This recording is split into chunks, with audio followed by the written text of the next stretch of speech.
Bonjour à tous et à toutes, j'espère que vous allez bien. Aujourd'hui, dans cette séance, je vais partager avec vous un exercice concernant la matière de la chimie, bien sûr, au niveau deuxième année baccalauréat, et en particulier la cours de la réaction des réactions acido-basiques. Donc, c'est un exercice que je trouve un exercice très intéressant, dans lequel vous allez trouver certaines questions types qui se posent normalement le jour de l'examen. Alors, pour ne pas trop parler, voilà les sujets devant vous. Vous pouvez stopper la vidéo pour le relire convenablement et puis après, vous allez répondre à toutes les questions en se basant sur ce que vous connaissez dans votre cours. Alors, bien sûr, toutes les solutions ici sont prises à 25 degrés et on vous donne le produit ionique. Alors, on considère une solution S1 d'acide éthanoïque de concentration initiale C1 et de pH 1. Alors, le taux d'avancement était donné égal à 9, 10, moins 3 et on vous donne le pKa est égal à pKa1. Alors, montrez d'abord que l'acide est un acide faible, écrire l'équation de sa réaction chimique avec de l'eau, établir en fonction de taux final 1 et de C1 l'expression de pH1 et celle de pKa1 en précisant à chaque fois l'approximation nécessaire. Calculer le pH1 et vérifier que le pKa1 égale 4,75. Deuxième question, à partir d'un certain volume V1 de S1, on réalise une dilution par l'ajout d'un volume VE d'eau pure, de façon que l'acide éthanoïque reste faiblement dissocié. Alors la solution obtenue est de concentration C et de volume V.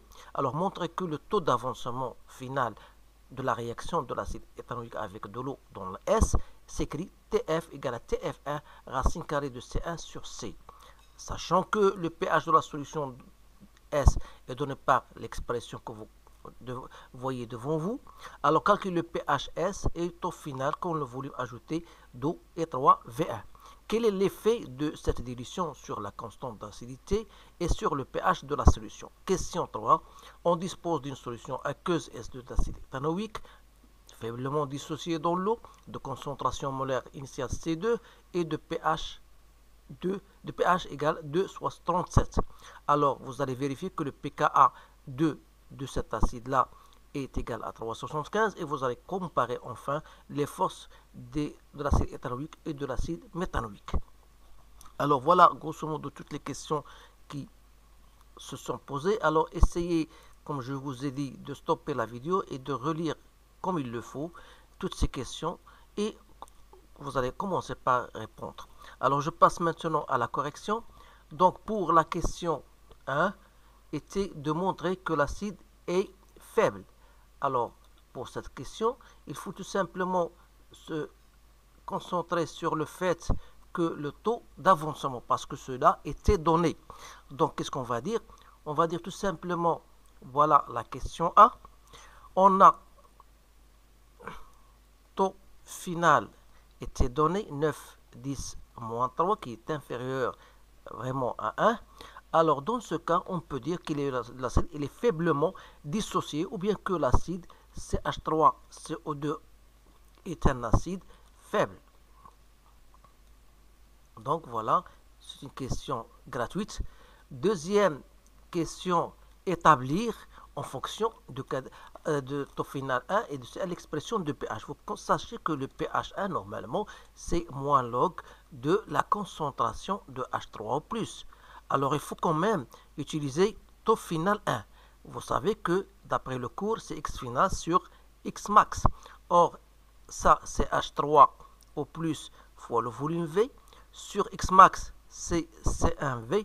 Donc, par simplification, il nous reste H3O+, et sur 1, c'est-à-dire 10 moins pH. Donc, ce qui nous intéresse le plus, c'est de déterminer la concentration de H3O+. Ça sera donc égal à C1 fois taux final 1. Alors, une fois ceci étant dit, voilà, on va dire que le pH 1 égale à moins log de cette expression, c'est-à-dire C1 fois taux final 1. On aura donc répondu à la question en utilisant les termes qu'on voulait. Alors pour la détermination de pKa1, donc il faut quand même revenir à la constante d'acidité que vous connaissez tous d'après le tableau d'avancement ou bien à partir de la réaction, si vous voulez, de la dissolution de l'acide dans l'eau. Vous pouvez le refaire dans votre bouillon, même si ceci n'était pas demandé. Alors, bien sûr, alors je vois qu'il était demandé. Alors là, je m'excuse parce que écrire l'équation de la réaction. Alors ici, la réaction, je vais l'écrire ici.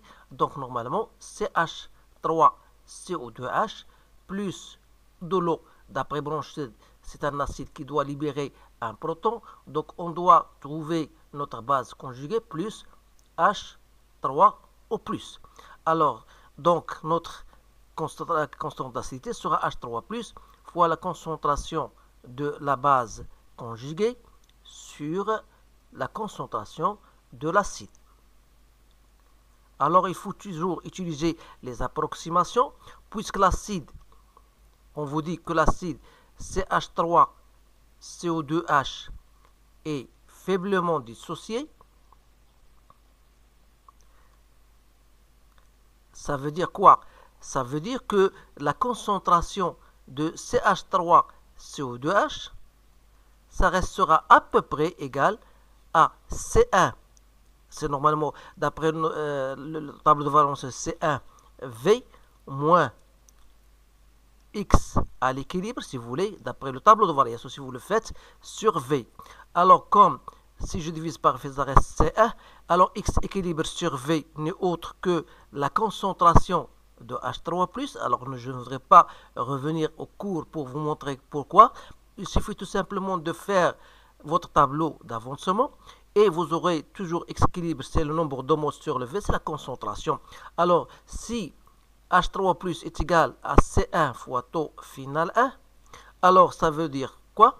D'une part, et d'autre part, vous avez la concentration de H3O+, c'est tout à fait la même que la concentration de CH3CO2-, ce qui va nous donner, en fin de compte, que la constante d'acidité, c'est-à-dire c'est H3O+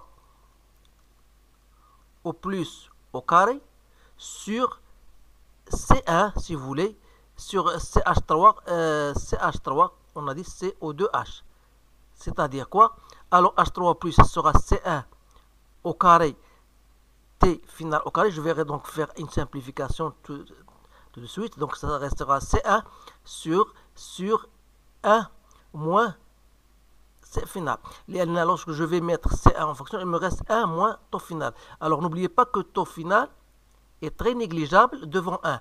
Alors ce qui va permettre ici, ça restera tout simplement sur 1. Je ne vais pas le mettre. Et par conséquent, donc le pKa, il ne me reste pas trop de, donc parce qu'il ne me reste pas de page, donc c'est par cette raison que je voudrais vous donner, bien sûr, je vais choisir un crayon rouge pour la mettre ici, pour qu'elle soit un peu claire. Donc on a dit, voilà le Ka.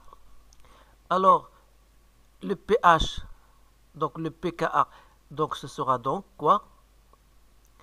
Donc le pKa1, c'est moins log de Ka. Donc c'est-à-dire moins log de, il me reste quoi? Moins log de C1, taux final 1, le tout au carré. Je m'excuse, je vous demande pardon parce qu'il ne me reste pas assez d'espace. Donc pour le calcul, je vais vous donner à quoi est égal pH1. Je vais le mettre ici. Et je vous demande pardon parce que c'est... Donc le pH1, j'ai trouvé, est égal à moins log. On a dit que le pH est égal à moins log de C1 TF1. C'est-à-dire j'ai trouvé 2,74. Et le pK1, vous allez vous assurer que c'est égal à 4,75. Donc voilà pour cette question. Question B et question C. Donc je passe maintenant à la question 2. Donc la question 2, vous remarquez que à partir d'un volume V1, on réalise une dilution en ajoutant un certain volume d'eau de façon que l'acide éthanoïque reste faiblement dissocié. Alors la solution obtenue, elle est de volume V. Montrez que le taux d'avancement de cette réaction-là dans l'eau est égal, T final est égal à T final 1 racine carrée de C1 sur C.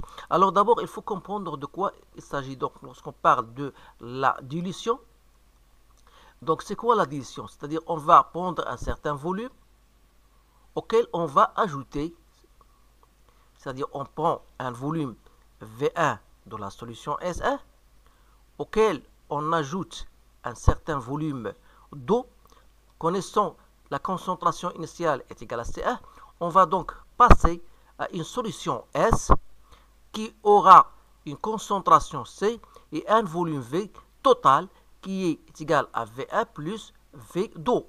Alors, une fois que vous avez compris cela, vous ne pouvez pas, non, vous ne pouvez pas se tromper. Alors, toujours, vous savez que la constante d'acidité ne dépend que de la température. Donc, c'est-à-dire que, puisqu'ici il s'agit d'une dilution, et on vous a donné, on vous a dit que l'acide éthanoïque reste faiblement dissocié. Alors, il faut bien souligner cette phrase. Cela veut dire tout simplement que la constante d'acidité restera toujours constante. On a trouvé, d'après la question précédente, c'est égal à C taux final 1 au carré. Ça restera toujours la même en faisant la dilution, c'est-à-dire on va travailler avec la concentration C et taux final, bien sûr, au carré. Donc, à partir de cette relation, on tire taux final au carré. Ça sera donc égal à C1 sur C fois taux final 1 au carré. Et par conséquent, taux final sera taux final 1 et restera la racine carrée de C1 sur C. Donc voilà, c'est une question très intéressante. Essayez bien de la comprendre. Si je passe maintenant à la question B. La question B, c'était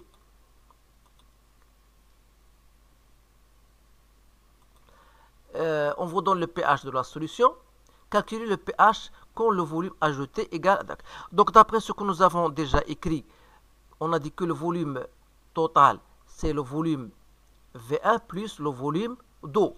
Alors, si le volume d'eau ajouté est égal à 3V1, ça veut dire quoi? Ça veut dire que V sera égal à 3V1 plus 4V1, ça donne 4V1. Et d'après ce que nous avons vu, la dilution, vous savez que la quantité de matière reste toujours constante lorsqu'on passe d'une solution S1 à une solution 2, c'est-à-dire que lors d'une dilution, le nombre, ou bien la quantité de matière reste constante. Alors, ce que je vous dis maintenant oralement, c'est très intéressant pour comprendre de quoi il s'agit. C'est-à-dire que le nombre de moles, c'est quoi? C'est la concentration fois le volume. Alors, pour la concentration et le nombre initial de la solution avant dilution, c'était C1V1, ça restera toujours le même que la nouvelle solution S de concentration C et de volume V. Autrement dit, c'est C. Alors V, c'est quoi? C'est 4V1. Alors, à partir de là, je peux tirer que donc C1, en faisant une simplification, donc est égal à 4C. Alors, autrement dit, C1 sur C est égal à 4. Alors, d'après le pH de la solution, donc est égal à pH1 plus 1 demi log de C1 sur C. Ça sera donc est égal à pH1 plus 1 demi log de 4. Vous faites donc votre application numérique et vous allez trouver que pHs égale 3,04. Alors voilà, on a donc résolu cette question. Je passe maintenant à la question C. Donc la question C, vous voyez,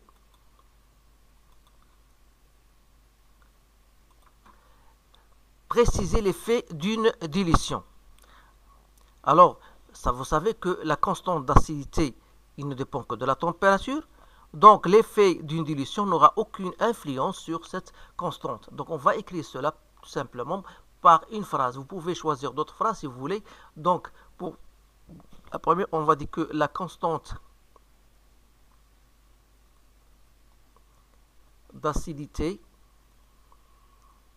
reste constante ou bien ne dépend que de la température. Et puisque la température était fixe à 25 degrés, ça veut dire que l'effet d'une dilution n'aura, si vous voulez, n'aura aucune influence sur cette constante K. Voilà pour la première question.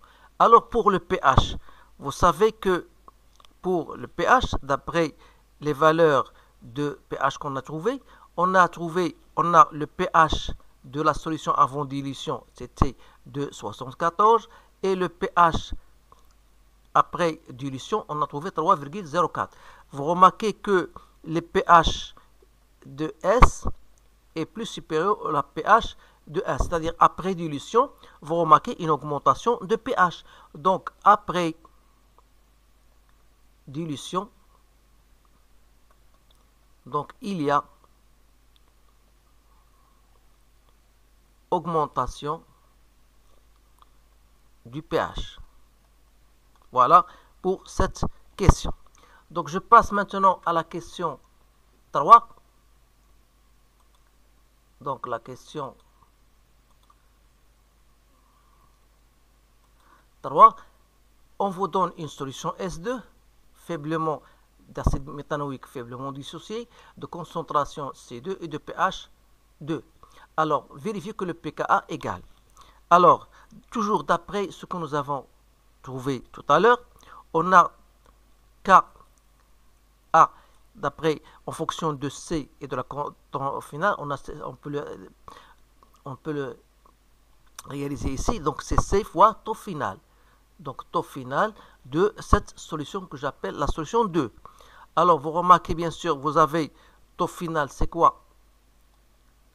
Taux final, toujours d'après ce qui précède, c'est la concentration de H3+ sur C2, c'est-à-dire C10 moins pH2 sur C2. Donc, je vais calculer taux final 2, donc 10 moins 2, 37 sur 0,1.